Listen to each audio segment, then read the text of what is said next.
Hello, this is H.G. Bailey, and welcome back to Let's Play Disgaea 2! Let's continue through the Cave of Ordeals. And this battle should be, well, it's a little tougher than the previous one, but nothing we can't handle. So we got the no entry panels here, then, well, I can't use ranged attacks over here, so I'm gonna have to go to the right first. And the geosymbols for all this stuff are way in the back there. So I'll start over here. Maybe I can kill those guys on the left there from over here. I think I barely have enough range. Yes, I do! Okay. Get those guys out of the way. Now, part of the reason why I've grinded up to the levels that I have, in addition to... Oh, I didn't do anything. In addition to what I actually need here, is because of, well, the end goal of unlocking the ultimate grind map from the Cave of Ordeals, and I need quite a few levels as well as professionals in order to become powerful enough to handle all that. Oh, no, I didn't want to do that. The other thing is that there's also the final map in the Cave of Ordeals that has a really good piece of equipment that I would like to acquire out of that, and that'll make life a little bit easier. Okay, well those guys can't hit me from over there, so I'm not worried about it.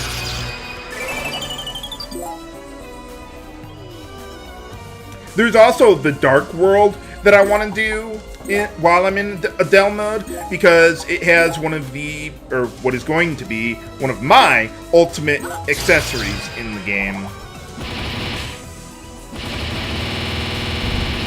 So that's pretty much why I'm doing everything I'm doing, just to get more powerful than I already am. It's kind of like raiding in an MMO. I mean, why do you raid? To get better equipment. And what do you use the better equipment for? More witches! I mean, not raids and stuff. So, yeah, I mean, there's nothing in the way of special storyline progress or anything like that. I mean, there's Axle mode, which has a storyline unto itself, but it doesn't really do much or anything to advance the story from Adele mode or anything like that. So the story, we're basically done with that. This is just for the additional challenge and the complexity of the preparations and everything like that. Okay, now this battle, we got all these warp tiles around here and tons of cockatrices for me to kill. So let's see, let's take out 2 of those there.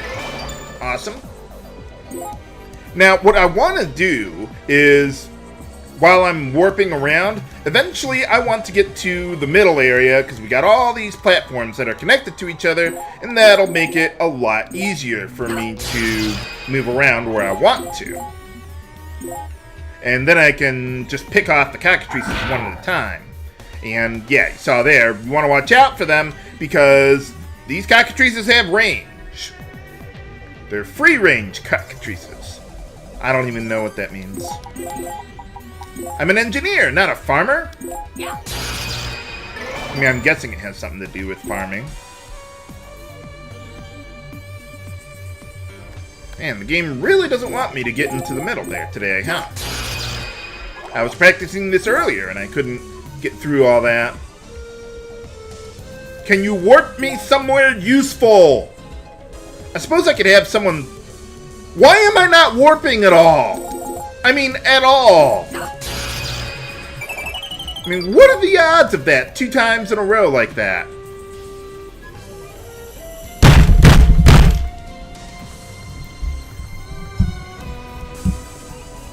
Stop doing this to me, game.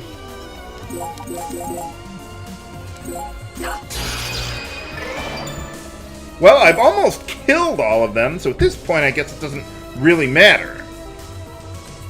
Oh, okay, I guess it does matter. Game? Where did I go now? Okay, yeah, there's a cockatrice in the back there, but I can't seem to get remotely close to it. There's not that many tiles by the start. Okay, I think I might be able to hit that guy from over here. Okay, good.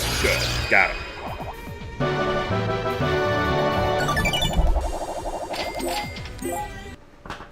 Okay, so now we've unlocked the ultimate grind map in the game. Not quite, but, well, you'll see.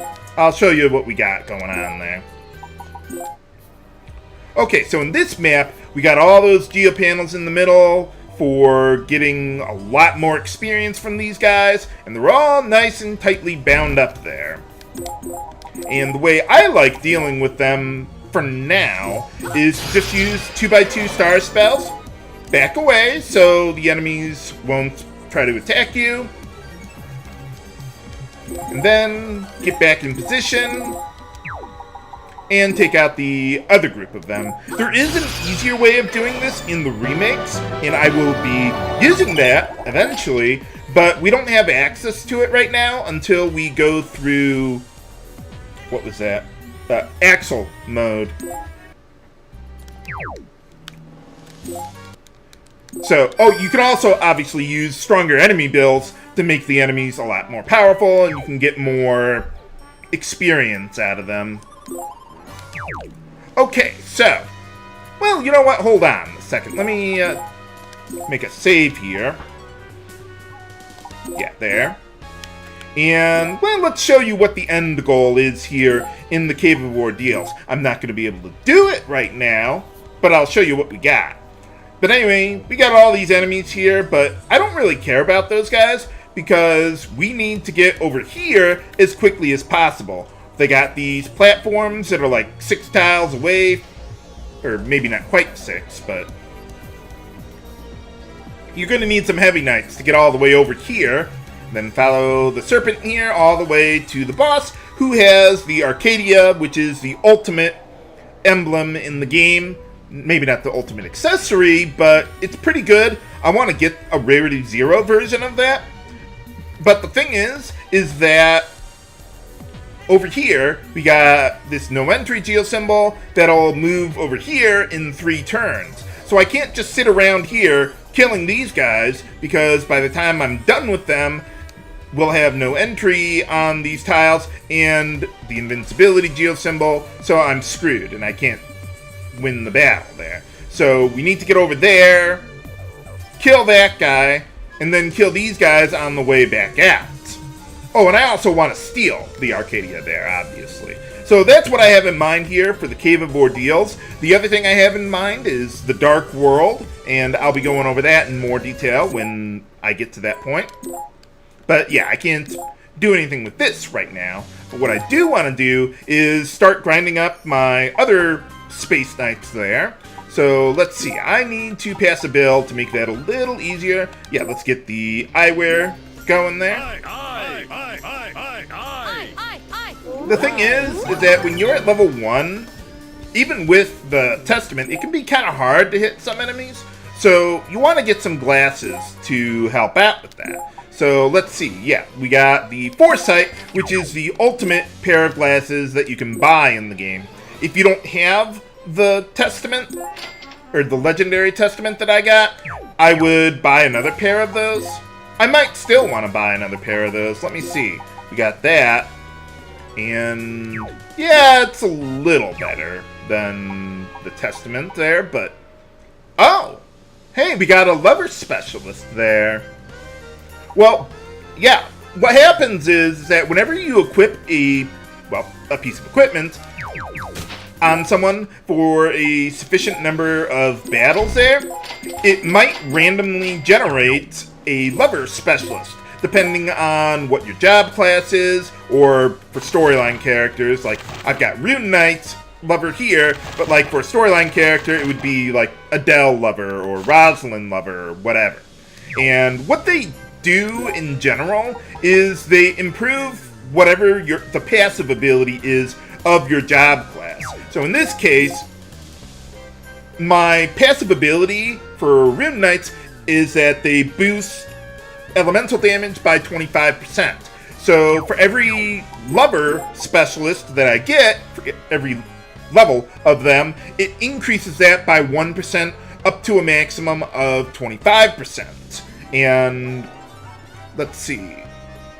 So yeah, I mean, I could go into the item world, subdue that Rune Knight lover, and that would double its level, and I could keep on going up to 25%. And that's in addition to the base passive ability, so that's like a total of 50%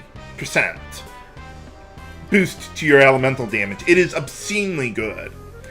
Now, in order to spawn them, though, you have to keep a piece of equipment on you for a certain number of battles. I think it has to be like at least 35, and then it can randomly happen, but you can never remove that piece of equipment while you're fighting all those battles there. Let's see, normal items will spawn 1 lever on them, rare items will spawn 2, legendary items will spawn 3. And you can only do that once on a specific piece of equipment. So, like if it got the Testament, it will not spawn any more levers on them. One thing I like to do is use the treasure maps, since I'm getting them anyway. They're legendary, and I might hold on to them on a particular character while I'm doing some level grinding so that I can spawn the lever specialists on them. So, and I can also denote which pirate maps or treasure maps I got those specialists on once I transfer them off of them to like an accessory or whatever else I'm going to be using. I'm not going to worry about that right now. I'm going to wait until I do my final grinding to take care of that. Oh, and by the way, another lever specialist that's pretty good is for Tink. And as I understand it, if you get 10 Tink levers, it increases his movement by 1. So, well, the maximum is 25 Tink levers, but 20 is basically the effective maximum. So I might want to do that eventually with Tink there. Just put him on some legendary equipment there, bring him out for a battle, even if I'm not having him do anything, and just keep on doing that over and over and over again until I get the Tink lever specialists that I want. So that's something else that you could do to help improve his movement that I will eventually be doing. Now, another thing that I want to do is I want to get a couple specific pieces of equipment for farming other specialists that would be useful for me. So let's see, I'm looking for a fist and spear type weapon, if I can ever get them to show up. Where are they? Ah, there we go. Okay, cross counter. They always have 30 mentors on them, and they stack up to 300. So you only need 5 cross counters, because when you subdue them, it doubles their level, and so you get 60 mentors, do that 5 times, boom, you've got your 300 there. You don't need them for what I'm doing, but it would be nice to level up my skills a little bit. Oh, I don't think I said what they actually do. They increase your skill experience by 1%, I think, per mentor, if I recall correctly. So I want to get 300 of those, and the other one that I want to get is the Armsmaster on Bruenacks there, and those can stack up to 1900, so if you buy 25 Bruenacks, subdue all the Armsmasters there, you get your 1900, and that also increases your weapon level experience by 1% per Armsmaster there, so I want to farm 1900 of those. And I'll be doing this all eventually, not right this very minute. And let's see, in order to do some other things, both in the Cave of Ordeals and the Dark World, I want to get my other 2 Space Knights ready to go and up to speed. So what I want to do is, let's start... Oh, do I have another staff there? No, I didn't. Okay, I need to get another staff because I want to level up my weapon skill a little bit. Okay, buy whatever the cheapest staff is. It doesn't matter. You just want to start working on that stuff. Okay, let's try that one again. Okay, so the ultimate map for grinding weapon levels, in my opinion. Where is it? Shinra Tower there, at 11-3 here.